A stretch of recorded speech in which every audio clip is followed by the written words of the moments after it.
My name is Megan Eubanks, and I am an emergency department nurse. The question has been asked, what does being an ER nurse mean to me? Why am I an ER nurse? I've often said being a nurse is who I am. It's no less a part of me than my name is.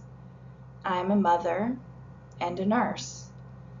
But why emergency nursing?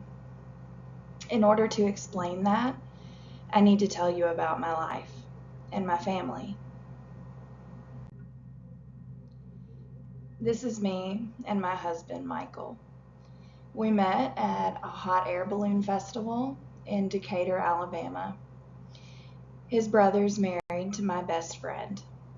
We had an instant connection, and I knew I loved him the first week that we met.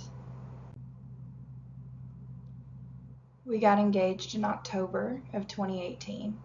It was one of the happiest moments of my life. He was never able to keep a secret from me, so I saw it coming, but it was no less special.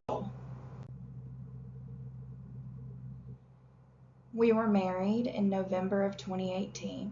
It was a small ceremony at a little church in the middle of nowhere. The same church where my parents were married and my grandparents had worshiped for all of their 50 years of marriage. It wasn't what I had imagined for myself, but it was absolutely perfect. Shortly after, we learned that we were expecting a son, Mason. Michael was overjoyed, and I had no doubt that he would be an amazing father. Mason was born, and there were complications. He spent some time in the NICU, and I was hospitalized as well. It was difficult, but through it all, Michael was a pillar of strength. He was every bit the father that I knew that he would be. These photos were taken on Father's Day in 2019. This was 2 weeks before Michael died. Michael began feeling a vibration in his esophagus. He wouldn't say that he had chest pain, only that there was a vibration, and he was concerned. I was concerned. I took him to the ER, my ER, for a chest pain evaluation. They ran all of the expected tests, and everything came back normal. His troponin was on the high end of normal, but normal nonetheless. We were told to follow up with a cardiologist, and Michael was discharged from the emergency department. This is the only family photo I have together with all of us. I didn't like having my picture taken then. I'd gained a lot of weight during pregnancy, and I didn't feel good about myself. I thought that there would be time for that later when things were normal again. Now, it's the only picture that I have of us. After Michael's discharge from the ER, I scheduled a follow-up visit with the cardiologist. Michael went, and he had all of the expected tests. He had a stress test and an echocardiogram, more blood work, another EKG. Everything was normal. The cardiologist said Michael had acid reflux, and she prescribed Nexium. I wasn't convinced. I made an appointment with another cardiologist for a second opinion, but Michael would be gone before that appointment.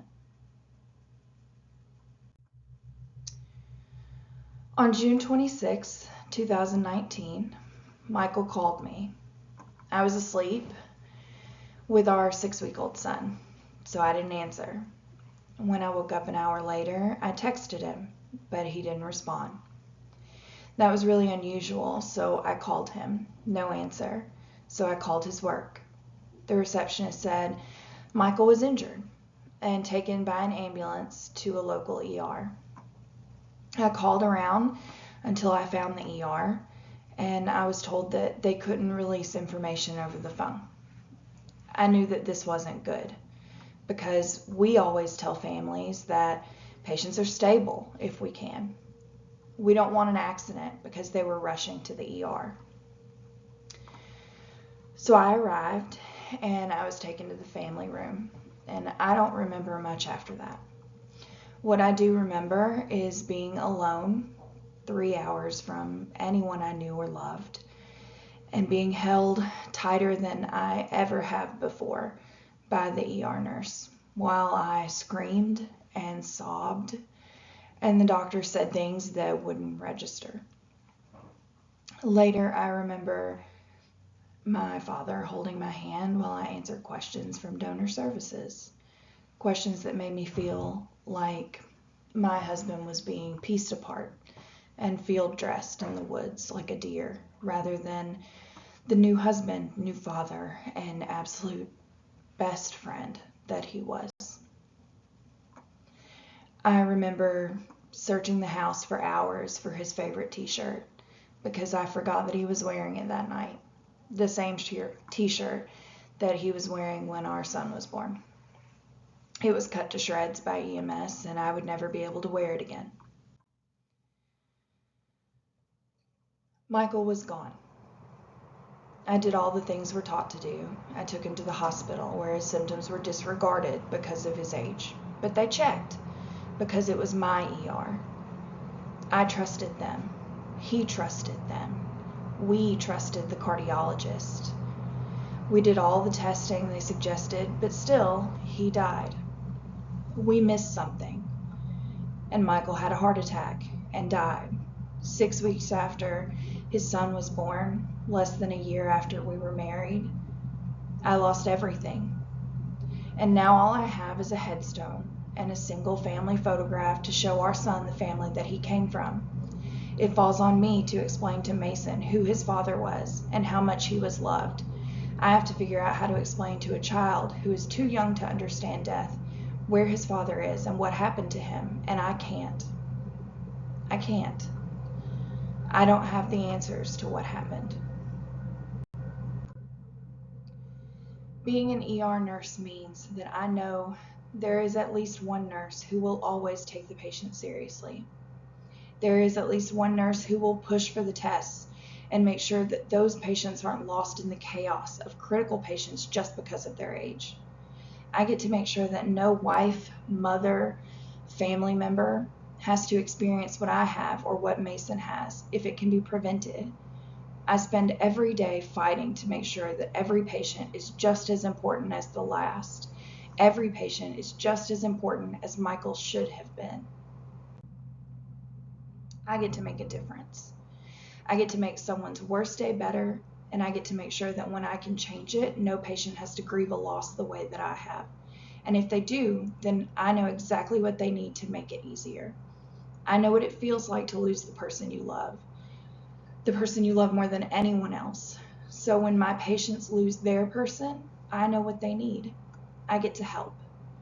I get to change the outcome and be the difference. That is why I'm an ER nurse.